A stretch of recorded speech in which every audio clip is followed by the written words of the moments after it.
मेरी आवाज जहां तक पहुंच रही है, न्याय के इस आरंभ में पधारे सभी आदरणीय बुजुर्गों का, नौजवान साथियों का, माताओं बहनों का, मजदूर भाइयों का, दुकानदार साथियों का, नौकरी करने वाले, बिजनेस करने वाले, खून पसीने की कमाई से भरण पोषण करने वाले दिल्ली की आप तमाम आदरणीय नागरिकों का और मतदाताओं का बहुत बहुत स्वागत करता हूं, उनका हार्दिक अभिनंदन करता हूं।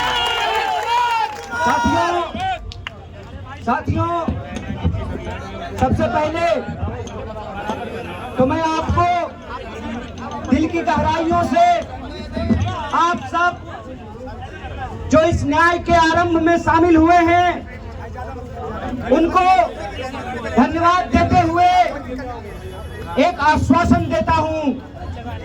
जब हम कहते हैं कि ये न्याय का आरंभ है, तो ये आरंभ तब तक अंजाम पर नहीं पहुंचेगा जब तक हम अन्याय को हरा नहीं देते हैं, अन्याय को पराजित नहीं कर देते हैं। इसीलिए आप सबसे मैं कहना चाहता हूं, ये तो बस शुरुआत है। एक नेता है देश में, कहते हैं कि टेलर दिखाएंगे, साहेब हम आपको असली सिनेमा दिखाएंगे,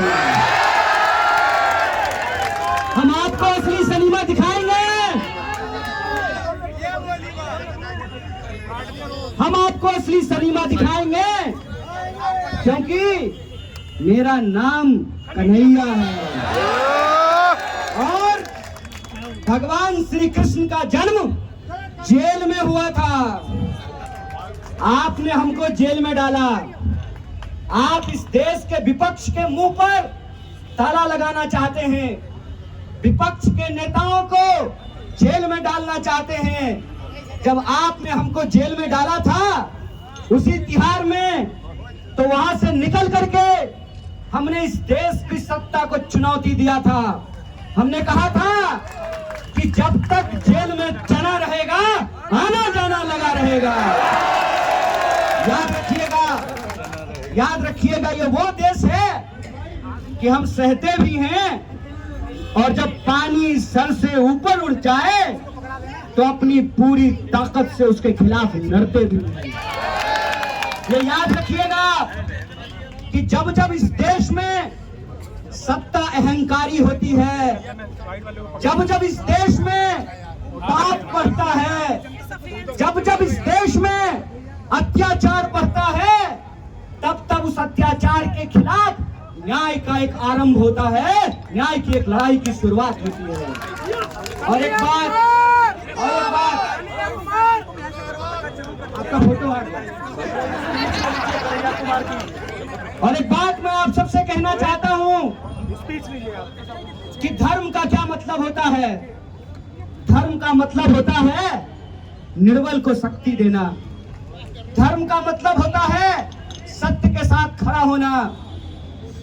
कृष्ण जेल में पैदा हुए, चाहते तो सत्ता की तानाशाही के सामने झुक करके मामा कंस के दरबार में अपने लिए एक सीट पक्की कर लेते हैं, लेकिन भगवान प्रभु श्री कृष्ण ने कंस के दरबार में जाना स्वीकार नहीं किया, गोकुल वासियों का गाय चराना स्वीकार किया।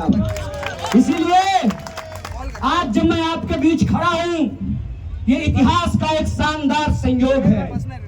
इतिहास का शानदार संयोग ये है कि इस देश के प्रधानमंत्री जी ने एक आदरणीय महिला को, मैं हर महिला का दिल से सम्मान करता हूं, देश के प्रधानमंत्री जी ने इस देश की एक आदरणीय महिला के गले में मंगलसूत्र डाला।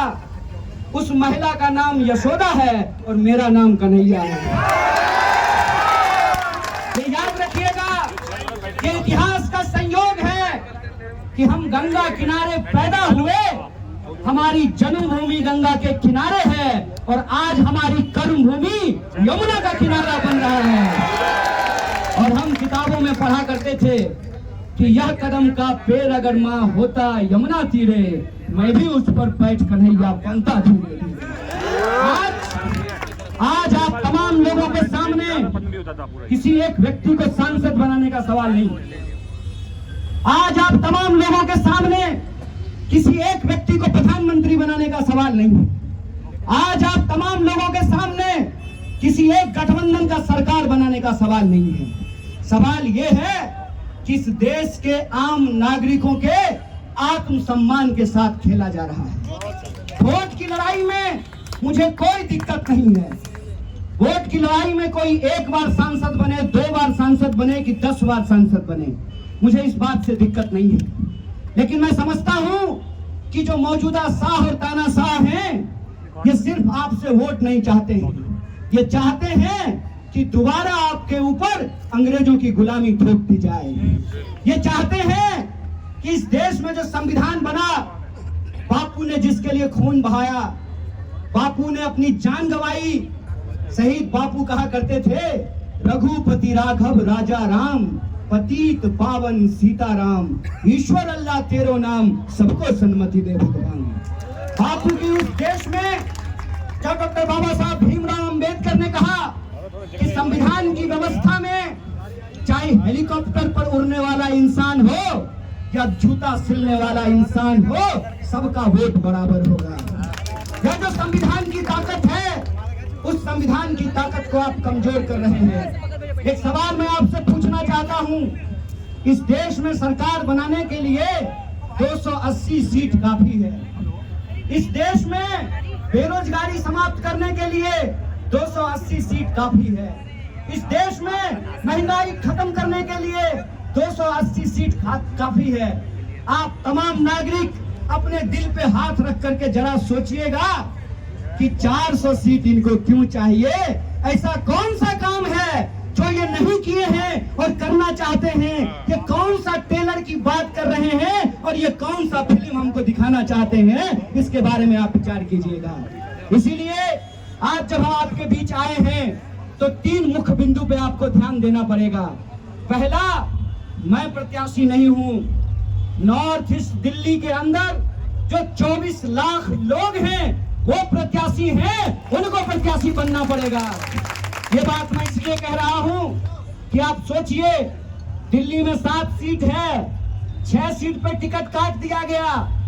साहेब सिंह वर्मा जी का बेटा का टिकट काट दिया गया और सुषमा स्वराज जी की बेटी को टिकट दे दिया गया। हाय रे परिवारवाद। सवाल ये है कि क्या वो 6 सांसद काम नहीं करते थे? अगर काम नहीं करते थे तो उनका टिकट काटा गया, तो इस क्षेत्र के जो सांसद हैं उनको क्यों टिकट दे दिया गया है? इस पे जरा आप लोग विचार कीजिएगा। और वो विपक्ष को गाली देते हैं, प्रधानमंत्री जी के नाम से वोट मांगते हैं, लेकिन ये नहीं बता पाते हैं कि 10 साल में उन्होंने नॉर्थ ईस्ट दिल्ली की जनता के लिए क्या किया है। आजकल मीडिया वाले लोग यहाँ खड़े हैं, मीडिया वाले कहते हैं कि 14,000 करोड़ का काम किया है। मीडिया में वो बोल रहे हैं। आप लोग बता दीजिए, माननीय सांसद जी का 14,000 करोड़ का काम दिखाई देता है? इसका क्या मतलब है? इसका क्या मतलब है? या तो सरकार ने 14,000 करोड़ रुपया दिया नहीं, या 14,000 करोड़ अगर रुपया दिया तो उसका हुआ क्या? उसका हुआ क्या? तो जब वोट मांगने आएंगे तो माननीय सांसद से पूछिएगा, सांसद जी बताइए 14,000 करोड़ में कितना जीरो होता है?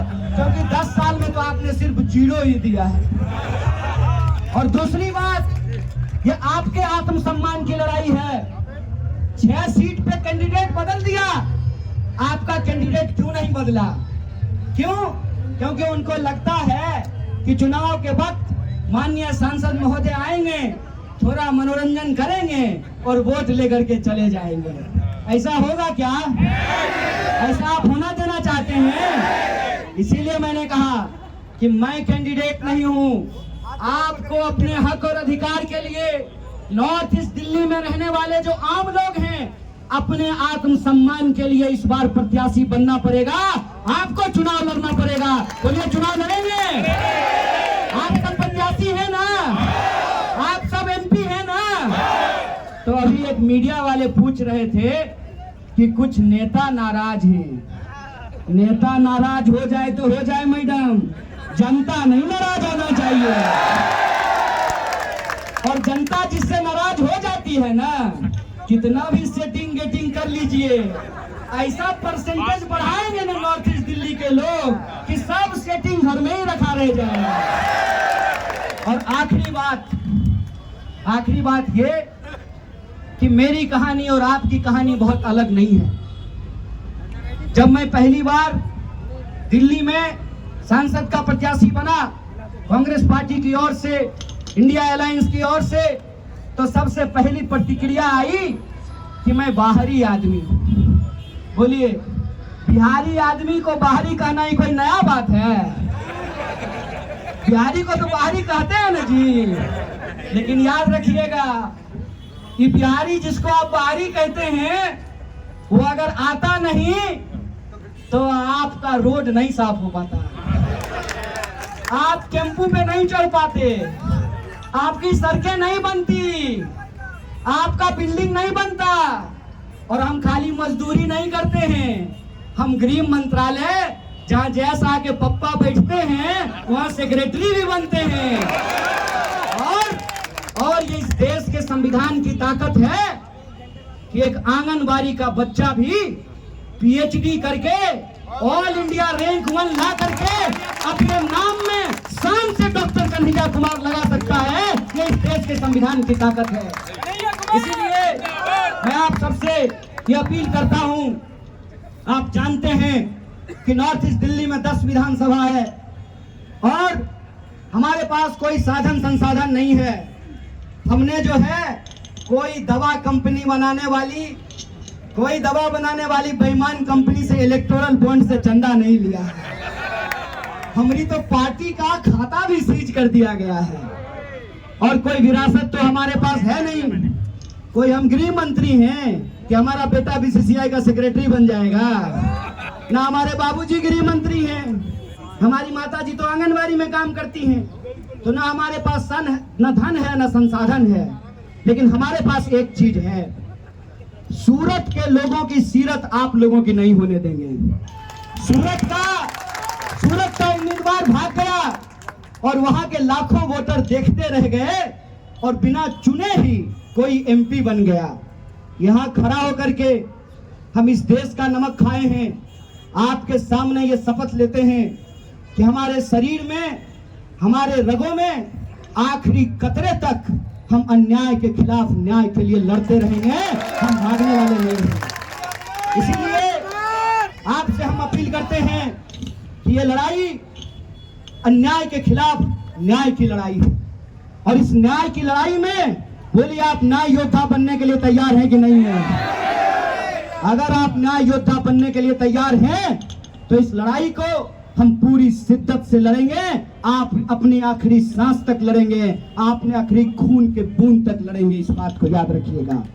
और सबसे आखिरी चीज, आज अगर इस मंच पे खड़ा होकर के प्रत्याशी बन करके मैं अगर भाषण दे पा रहा हूं, सरकार के आंख में आंख डाल करके अगर सवाल पूछ रहा हूं, उनकी टैंकों से नहीं घबरा रहा, उनकी ईडी से नहीं घबरा रहा, उनकी बंदूकों से नहीं घबरा रहा, उनकी जेल से हमको नहीं डर लग रहा, क्योंकि हमारे पास संविधान की ताकत है।